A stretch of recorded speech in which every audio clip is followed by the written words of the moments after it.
오늘 우리에게 주시는 하나님 말씀 우리가 보도록 하겠습니다. 신약 성경 요한일서 3장 16절부터 18절까지입니다. 그가 우리를 위하여 목숨을 버리셨으니 우리가 이로써 사랑을 알고 우리도 형제들을 위하여 목숨을 버리는 것이 마땅하니라. 누가 이 세상의 재물을 가지고 형제의 궁핍함을 보고도 도와줄 마음을 닫으면 하나님의 사랑이 어찌 그 속에 거하겠느냐. 자녀들아, 우리가 말과 혀로만 사랑하지 말고 행함과 진실함으로 하자. 아멘. 이 말씀을 가지고 십자가의 신학과 영광의 신학이라는 제목으로 함께 우리가 은혜를 나누도록 하겠습니다. 드라마를 보면요, 저는 드라마를 많이 보는 편은 아닌데 이제 보는 거는 꼭 봅니다. 근데 드라마를 보면 드라마에요 명대사들이 많이 나와요. 아주 대사들이 주옥 같은 대사들이 있어요. 근데 그런 대사들이 나오면 저는 기억을 탁 해놓고 아니면 적어놓던가 이렇게 써먹으려고 한 번씩 써먹으려고 설교 시간에 써먹으려고 이렇게 합니다. 일전에 인기 있었던 드라마 추적자라고 있습니다. 한국에 계신 분들은 많이 봤을 텐데 여기는 다운받아서 보거나 다른 사이트 들어가서 봐야 되기 때문에 잘 못 보셨을 수도 있어요. 근데 이 추적자라는 드라마에 보면 강동윤이라는 인물이 나옵니다. 대통령 후보예요. 대통령 후보로 나오는데 이 사람이 강동윤이라는 이 인물이 대통령이 되고 싶은 이유에 대해서 말하는 그 대사가 있습니다. 근데 그 대사가 이렇습니다. 사랑은 더 많이 하는 사람이 지는 게임이야. 정치도 그래. 먼저 찾아가면 지는 거야. 찾아오게 만들어야지. 세상에서 제일 강한 사람이 누군지 아나? 그 누구도 먼저 찾아갈 필요가 없는 사람. 이렇게 말을 해요. 누굽니까? 대통령이에요. 그래서 자기는 대통령이 되겠다는 거예요. 누구도 먼저 내가 찾아가지 않고 다 나한테 찾아오는 사람. 근데 저는 그 대사를 들으면서 그 사람이, 그 인물이 대통령이 되려는 이유 이런 거보다도 제가 탁 뇌리에 꽂힌 대사가 뭐냐면 사랑에 대한 대사였어요. 사랑은 더 많이 사랑하는 사람이 지는 게임이야. 이 대사가요 굉장히 제 머리에 탁 꽂혔습니다. 사랑은 더 많이 한 사람이 지는 게임이야. 여러분 어떻게 생각하십니까? 우리나라 말에요 이런 말이 있습니다. 자식 이기는 부모 없다라는 말이 있어요. 자식 이기는 부모 없다. 이 말이 무슨 뜻입니까? 여기 다 부모님들이니까 다 알잖아요. 부모가 자식보다 힘이 없다는 뜻이 아니잖아요. 부모가 자식보다 물질이 없다는 말도 아니에요. 이 말은 뭐냐면 부모의 사랑을 둘러서 표현한 거예요. 부모가 자식보다 사랑이 더 많다는 거예요. 자식이 부모를 사랑하는 것보다 부모가 자식을 더 사랑하기 때문에 져준다는 거예요. 져준다는 거. 꼭 근데 부모 자식 간의 관계에서 뿐만 아니라 이 사람과의 관계에서 보면요, 더 많이 사랑하는 사람이 진다는 이 사실은요 다 적용이 되는 것 같아요. 이 말은 다 적용이 되는 것 같아요. 남녀 간의 사랑도 보면 그렇습니다. 아마 여러분들 대부분의 사람들이 첫사랑의 경험을 갖고 있을 거예요.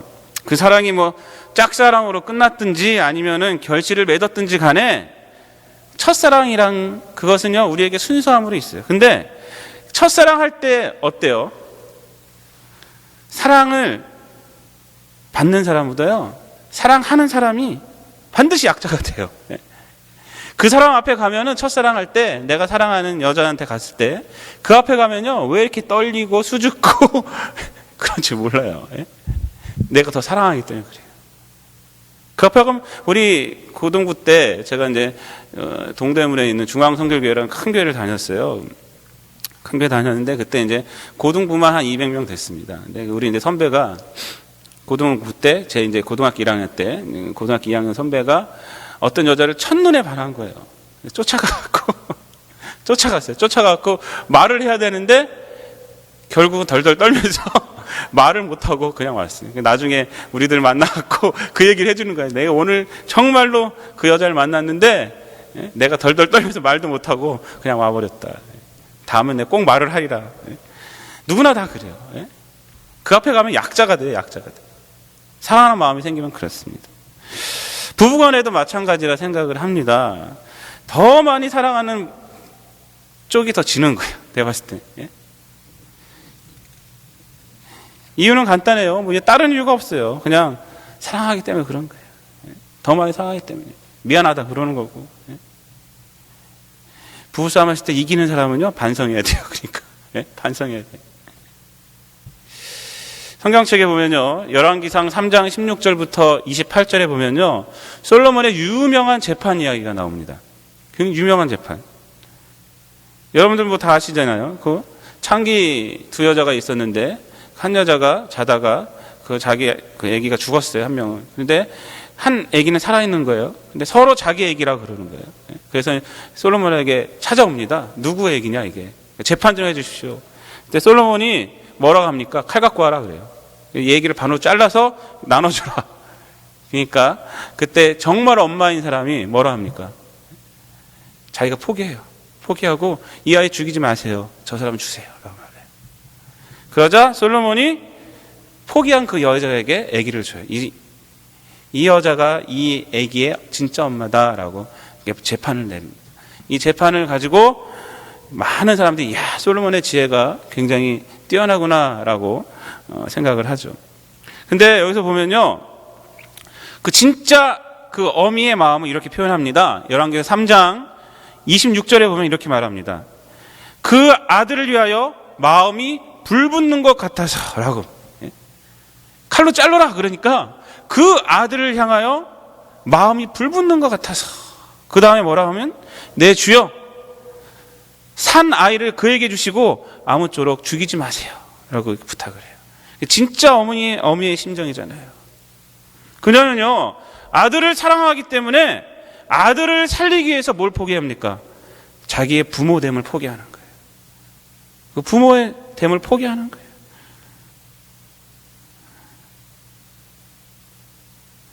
그녀의 자신의 주장을 포기하는, 내가 부모다라고 하는 그 주장을 포기하는 그 약함은요, 사실은 뭡니까?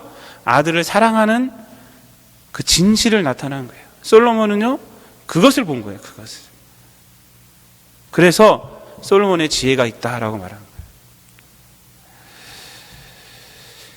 여러분, 인간이요, 하나님의 사랑을 어떻게 할 수가 있습니까? 하나님의 사랑? 하나님의 사랑은요, 성경을 보면 십자가를 통해서 할 수 있다 그래요. 십자가.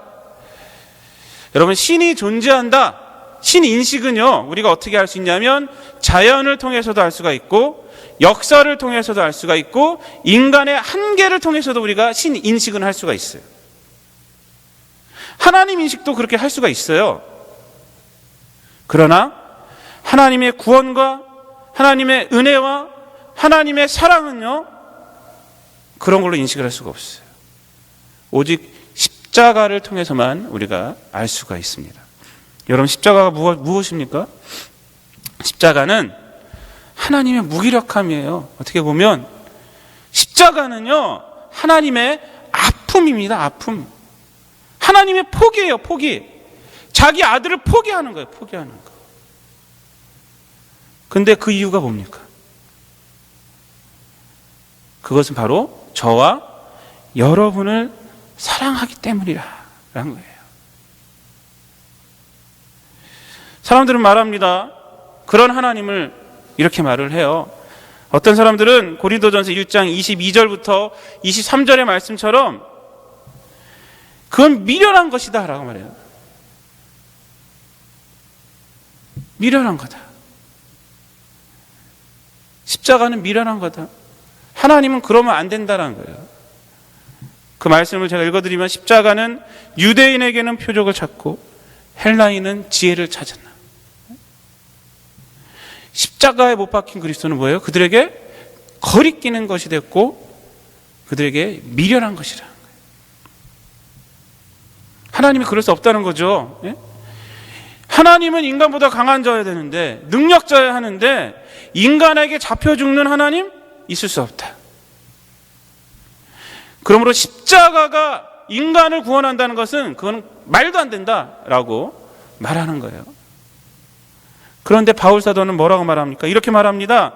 오직 부르심을 받은 자들에게는 유대인이나 헬라인이나 그리스도는 하나님의 능력이요 하나님의 지혜니라. 그러면서 뭐라 합니까? 하나님의 어리석음이 사람보다 지혜롭고 하나님의 약하심이 사람보다 강하니라 라고 말을 하고 있어요. 이 마지막 말씀, 하나님의 약하심이 사람보다 강하다, 이 말씀에 우리는 주목해야 돼요. 하나님의 약하심이 뭡니까? 우리를 구원하시기 위한 하나님의 강한 의지예요. 하나님의 성실이고요, 하나님의 희생이란 말이에요. 우리를 구원하기 위한. 이것이 바로 십자가라는 거예요. 십자가. 그러므로 성도들에게 십자가는요, 감당할 수 없는 하나님의 사랑의 표현이에요. 십자가는요, 감당할 수 없어요. 그 은혜는 우리가 감당할 수가 없어요. 그래서 그 은혜 속에 들어가면 거기에 만족할 수밖에 없어요. 만족할 수밖에 없어요. 그리고 성도들은 그 십자가를 자랑하고 또 십자가를 통해 힘을 얻고 그 다음에 십자가의 가치를 알기 때문에 십자가를 따라가는 삶을 살아가게 되는 것입니다. 이 세상은 뭘 자랑합니까? 부요함을 자랑하고 성공을 자랑합니다. 그러나 십자가는요, 교회는요, 십자가가 부요함이고요, 십자가를 세상에 드러내는 것이 성공이에요. 성도도 마찬가지입니다. 성도에게 부요함이란 십자가를 통해서 온 하나님의 사랑과 구원이 바로 우리에게 부요함입니다. 성도에게 성공이란 십자가의 교훈을 따라 세상에서 하나님의 사랑을 나타나기 위한 삶을 살아가는 것이 바로 성도에게 성공이 되는 거예요. 종교개혁 당시에요, 카톨릭 교회가 엄청나게 부패했습니다. 지지난주가 우리가 종교개혁 주일 아니었습니까? 당시 이 카톨릭을 이끈 신학이 뭐였냐면 영광의 신학이었어요. 영광의 신학. 영광의 신학이란 뭐냐면 간단히 말씀을 드려서 인간의 능력으로 하나님의 능력과 영광에 참여할 수 있다는 거예요. 그 결과 어떻게 됐느냐? 구원의 지식의 영역에서 믿음보다 이성이 강조가 되기 시작했어요. 사람의 생각.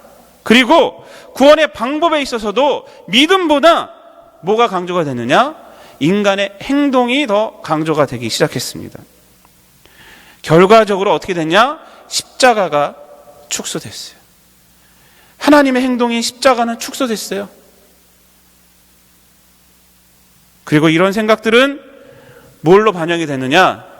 종교의식과 성상숭배의 강조, 겉모습의 교회의 화려함, 이런 것들로 반영이 되기 시작했습니다. 그리고 이러한 것들이 인간의 죄성, 그것이 합쳐져 갖고 카톨릭이 그때 부패가 되기 시작한 거예요. 엄청나게 부패됐어요. 그때. 당시 중세교회는 화려한 성당으로 멋진 의식으로 교회를 포장하기 시작했습니다. 성도들은 교회의 그 화려함을 위해서 희생됐어요. 그 성 베드로 성당을 건축하기 위해서 면죄부 팔았잖아요. 그러면서 면죄부를 사는 사람은 구원받는다고 그랬어요. 성도들은요, 그런 말에 현혹이 돼서 수많은 사람들이 면죄부를 샀어요. 면죄부를 샀어요. 난 면죄부를 샀기 때문에 이제 구원받았다는 거예요. 수많은 사람들이요, 당시 교회가 소개하는 하나님 앞에서 벌벌 떨었습니다. 그 영광 중에, 그 화려함 중에 계신 그 하나님은요, 성도들이 감히 앞에 나아갈 수가 없는 하나님이에요. 마르틴 루터 또한 그랬어요. 그래서 그에게 하나님은 항상 두려운 존재였어요. 항상 하나님 앞에 두려운 존재, 두려움을 갖고 있어요. 그러나 마르틴 루터가 성경을 통해서 하나님은요, 그러한 화려함에 계신 분이 아님을 알게 됐습니다. 하나님은 인간의 죄를 대속하기 위해서 예수님을 보내시고 또 예수님이 십자가에 고통받으실 때 그 십자가에 숨어 계셨다라고 말을 하고 있어요. 십자가 뒤에 숨어 계셨다. 십자가에서 자기 아들이 죽음에도 불구하고 아무것도 하지 않으셨던 그 무기력한 하나님, 십자가에서 자기 아들이 사람들에게 조롱을 당하여도 아무 조치도 취하지 않으신 그 무기력한 하나님. 그런데 마르틴 루터가 발견한 게 뭡니까? 그런 아버지됨을 포기함이 누구를 위함이었느냐? 바로 나를 위함이었구나. 바로 저와 여러분을 위함이었구나. 그것을 깨달았어요. 하나님의 사랑이구나. 아, 하나님은 사랑의 하나님이시구나. 그걸 깨달았어요. 그리고 마르틴 루터가 주창한 게 뭐냐면 당시 영광의 신학에 반대돼서 십자가의 신학을 주창했습니다. 십자가에서 우리가 하나님을 만나야 합니다. 그 하나님은 우리를 사랑하시는 하나님입니다. 십자가를 통해서 하나님을 만나야 합니다. 하나님의 약함은 우리를 구원하시기 위한 하나님의 강함입니다 라고 마르틴 루터가 말을 했습니다. 마르틴 루터뿐만 아니라 모든 종교개혁자들이 개혁을 하면서 칼빈도 마찬가지고 공통적으로 한 것이 뭐냐면 솔라 그라티아, 오직 하나님의 은혜라고 말하고 있어요. 오직 하나님의 은혜, 십자가에 있는 하나님의 은혜. 구원에 있어서 십자가는 필요 충분 조건입니다 라고 말을 한 거예요. 십자가의 신학이 지금 우리에게 주는 메시지가 무엇입니까? 십자가의 신학이 우리에게 주신 메시지는 무기력한 모습의 하나님이 아니라 저와 여러분을 구원하시기 위한 하나님의 사랑이라는 거예요. 하나님의 사랑이라는 거예요. 십자가를 통해 하나님을 만날 때 비로소 우리가 성도가 되는 것이고요. 비로소 참 하나님을 알게 되는 것이고요. 비로소 참 회개, 참 감사, 참 결단을 우리가 갖게 되는 것입니다. 그러나 오늘날 어떻습니까? 성도님들이 교회에서 십자가에 숨어 계신 하나님에 대해서 어떻게 생각하고 있습니까? 그런 하나님에 대해서 알고는 있습니까, 여러분? 십자가가 하나님의 사랑의 표현이라고 생각하고 있습니까? 아니면 지금 이 시대 영광의 신학이 판을 치고 있습니까? 한번 여러분 스스로 생각해 보시길 바랍니다. 여러분, 십자가를 자랑하는 성도입니까, 여러분?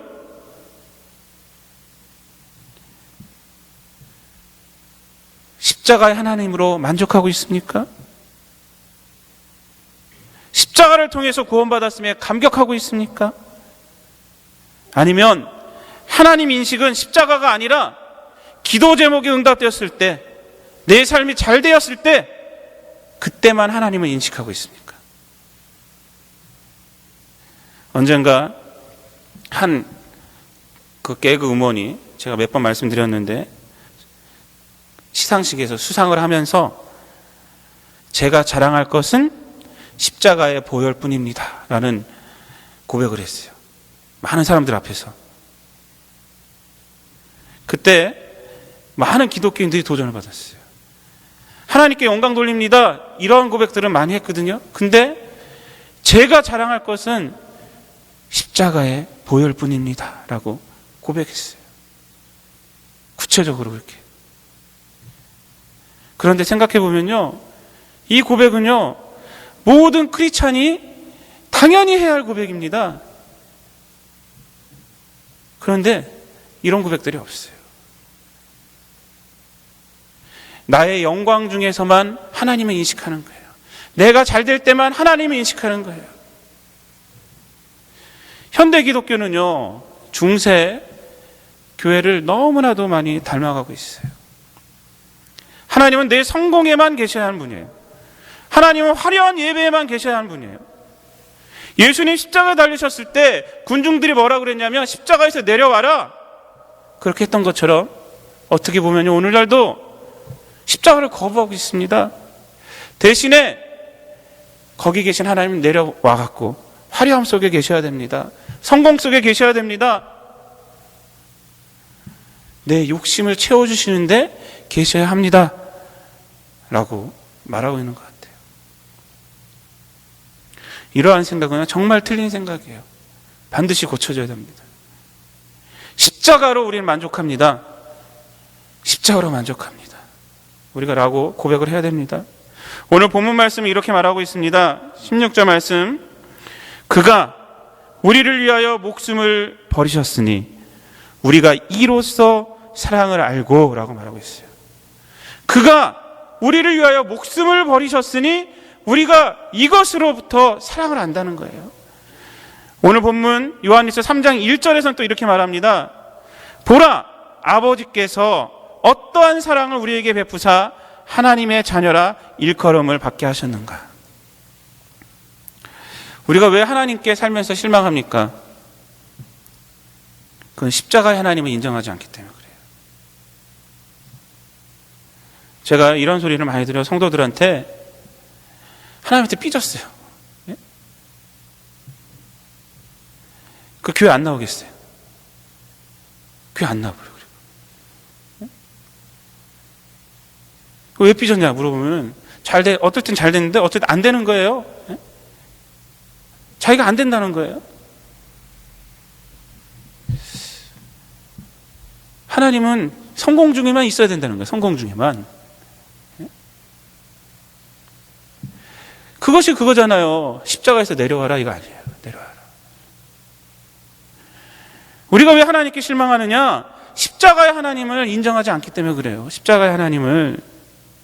그러나 십자가에서 하나님을 발견한 사람은요, 그 사랑에 감동합니다. 그 인생에 많이 살고 인생을 적게 살고 문제가 아닙니다. 병이 들고 건강함의 문제도 아니에요.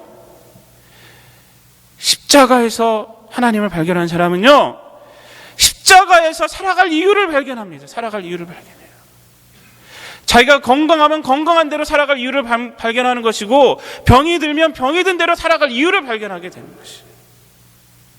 돈이 적으면 돈이 적은 대로 이유를 발견하는 것이고, 돈이 많으면 많은 대로 거기서 이유를 발견하게 돼요.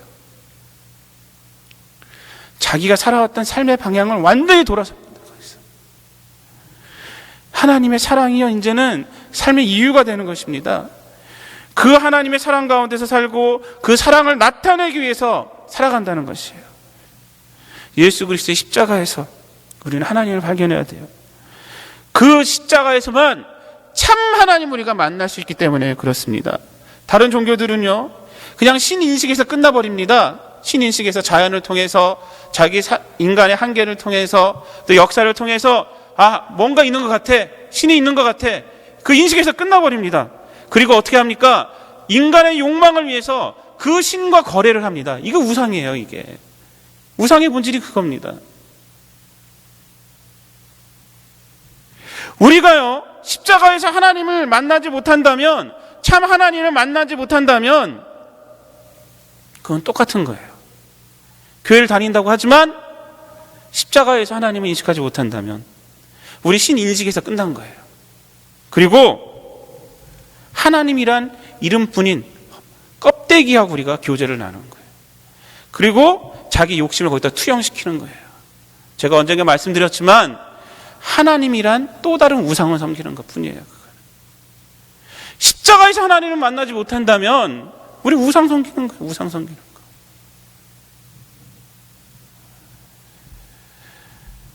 많은 사람들이 잘못된 신앙생활을 하고 있어요. 자기가 만든 그 하나님을 진짜 하나님인 줄 알아요. 그리고 그 신을 위해 자신이 노력합니다. 그 노력을 자랑해요. 이렇게 신앙생활을 하고 있어요. 그리고 자기 살아가는 걸 거기다 투영시켜요. 응답 되면 기쁘고, 그러면 응답 안 해주면 삐지고.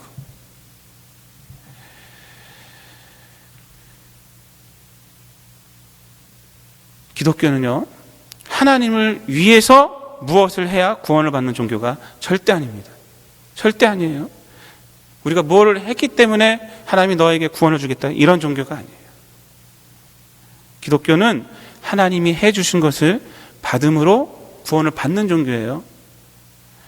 기독교는요, 자신의 욕망을 위해서 간구하는 종교가 아닙니다. 기독교는 이제는 하나님의 자녀로서의 가치를 갖고 살아가는 종교예요. 하나님의 자녀로서의 가치로 이 세상을 살아가는 종교예요. 구체적으로 이 십자가의 가치를 알고 십자가를 따르며 십자가를 지고 살아가는 종교가 바로 기독교예요. 그래서 예수님이요, 좁은 문이고 좁은 길이라 그랬어요. 우리가 신앙생활하는 것이요, 좁은 문이고 좁은 길이에요. 문만 좁은 게 아니에요. 그 길도 좁아요.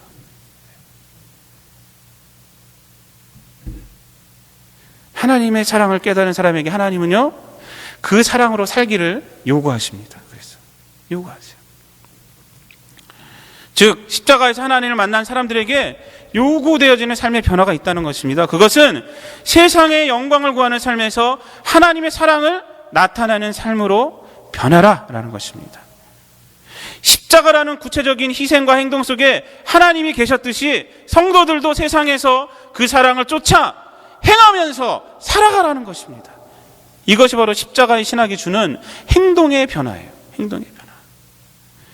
중세의 카톨릭이 큰 잘못을 한 것 중에 하나가 뭐냐면 십자군을 만들었어요. 십자군을 만들어서 정복전쟁을 했다는 것입니다. 십자군을 조직해서 정벌에 나섰어요. 그런데 역사적으로 그 십자군은 어떻게 됐습니까? 결국 인간의 추악한 그 죄성만을 드러낸 전쟁이 되고 말았어요. 십자군이 그렇게 돼버렸어요. 십자군이 좋은 게 아니에요. 좋은 게.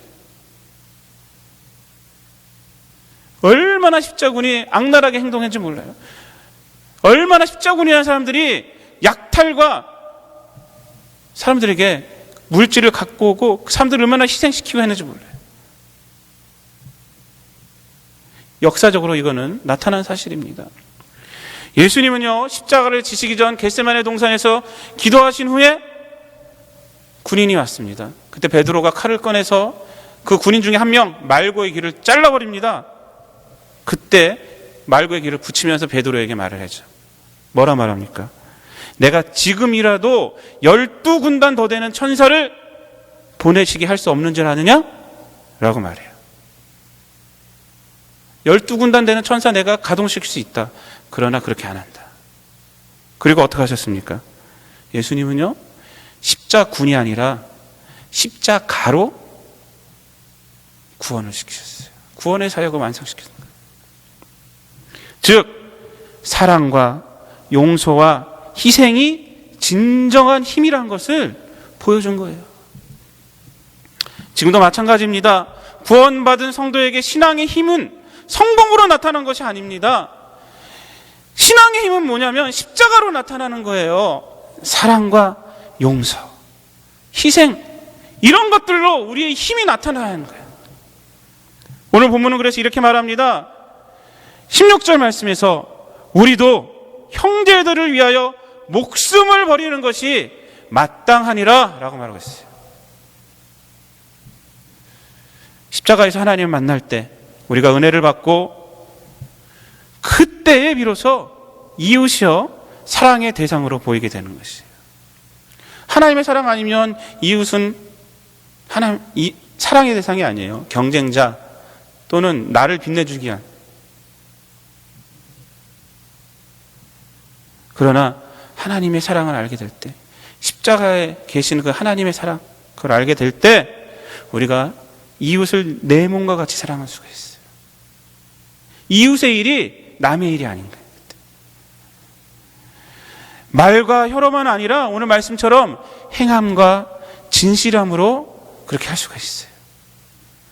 내 재물로, 내 시간으로, 내 건강으로 이웃을 위해 봉사하고 희생하고 사랑할 수가 있는 것입니다.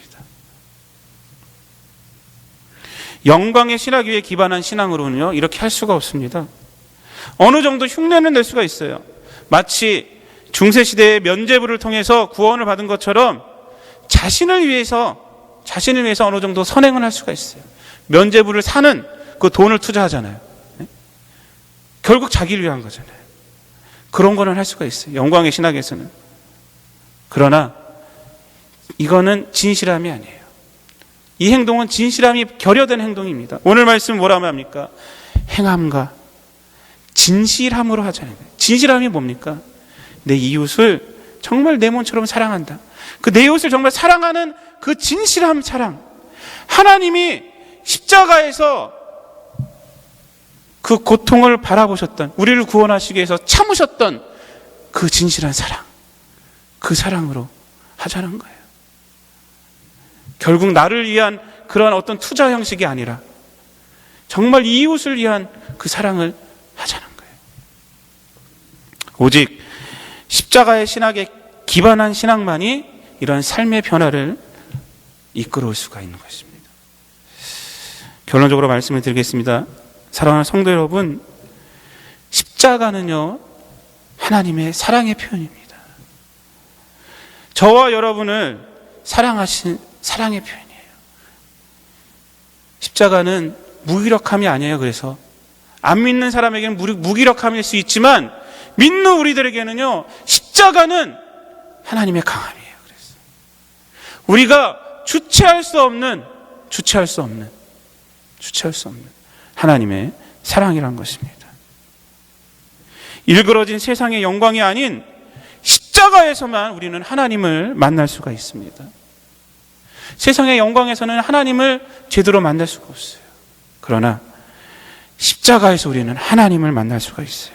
부디 십자가에서 숨어 계신 하나님을 만나고 십자가로 세상을 바라보심으로 이 세상에서 십자가의 가치를 알고 참으로 세상을 사랑하는 삶을 살아가시는 성도님들이 되시기를 우리 주님 예수 그리스도의 이름으로 축복을 드립니다.